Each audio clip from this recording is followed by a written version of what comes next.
Baiklah, selamat pagi anak-anak kelas 7.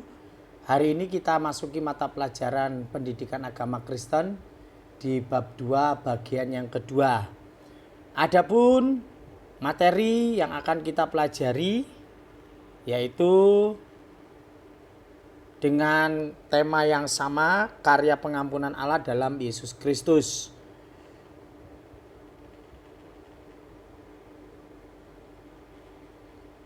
Adapun langkah-langkah pembelajaran dalam mata pelajaran agama Kristen yaitu kita awali pelajaran ini dengan berdoa. Kemudian bacalah kitab Amsal pasalnya yang kelima. Kemudian simak dengan baik materi mata pelajaran agama. Lalu kerjakan tugas yang akan Bapak berikan. Di akhir setiap mata pelajaran agama Kristen, mari anak-anak Bapak mengajak kita akhiri juga semua di dalam doa. Nah, anak-anak yang dikasih oleh Tuhan, kita sudah tahu bagaimana Allah mengajarkan kepada kita untuk saling mengampuni. Nah, arti pengampunan adalah membebaskan atau menyembuhkan manusia dari segala macam perasaan yang merugikan, seperti marah, kecewa, benci, sakit hati, dan perasaan-perasaan negatif. Oleh sebab itu anak-anak, arti pengampunan ini bahwa kita tidak boleh menyimpan kesalahan orang lain. Karena itu akan merugikan kita diri sendiri, membuat kita merasa kecewa atau benci, bahkan juga sakit hati. Anak-anak, seseorang bisa mengampuni atau menerima pengampunan dengan benar apabila karena Allah mengampuni dosa manusia dan pelanggaran kita. Ya, jadi Allah mengampuni dosa manusia dan pelanggaran kita. Lalu yang berikutnya, karena Allah tidak menghendaki kejahatan. Anak-anak bisa lihat di dalam 1 Yohanes pasalnya yang ke-1 ayat 9 dan 1 Yohanes pasal 2 ayat 12.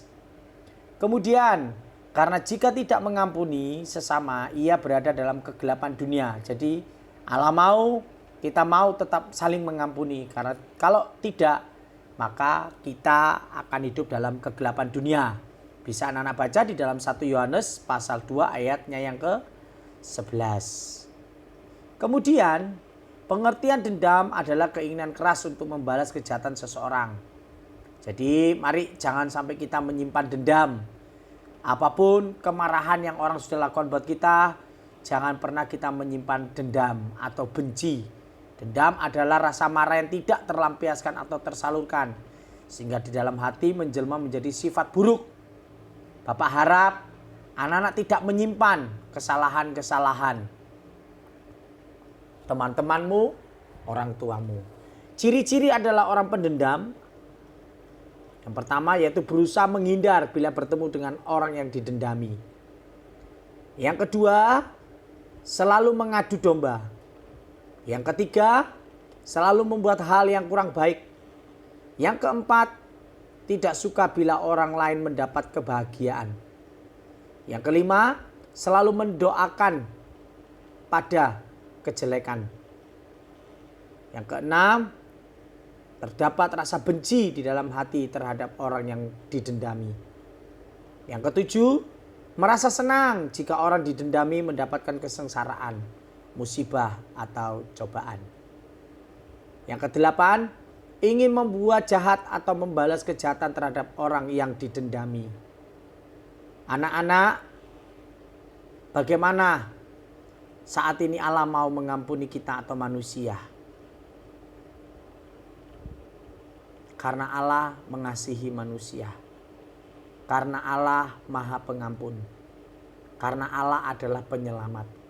Karena manusia penuh keterbatasan. Karena pengampunan adalah ajaran Yesus. Jadi anak-anak, bagaimana Allah mau mengampuni kita? Karena Allah adalah Allah yang mengasihi manusia. Allah yang mengampuni. Bahkan Allah memberikan ajaran itu kepada kita semua. Ada 3 unsur untuk kita dapat mengampuni, yaitu mengatasi emosi kita, mengubah cara pandang terhadap orang yang menyakiti kita, membuka diri kita pada kemungkinan untuk berdamai. Nah, anak-anak, itulah materi bab yang kedua, di bagian yang kedua. Dan adapun tugas anak-anak khususnya kelas 7, bacalah kitab Yohanes pasal 8 ayat 1 sampai 11. Kemudian perintahnya adalah bagaimana sikap Yesus dengan perempuan yang berbuat dosa. Mengapa Yesus tidak menghukumnya? Apa yang kamu lakukan jika ada seseorang mengaku salah kepada kamu?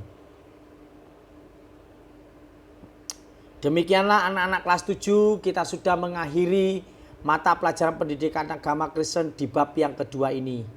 Tetap anak-anak menjaga kesehatan sekalipun kita masih tetap belajar di rumah.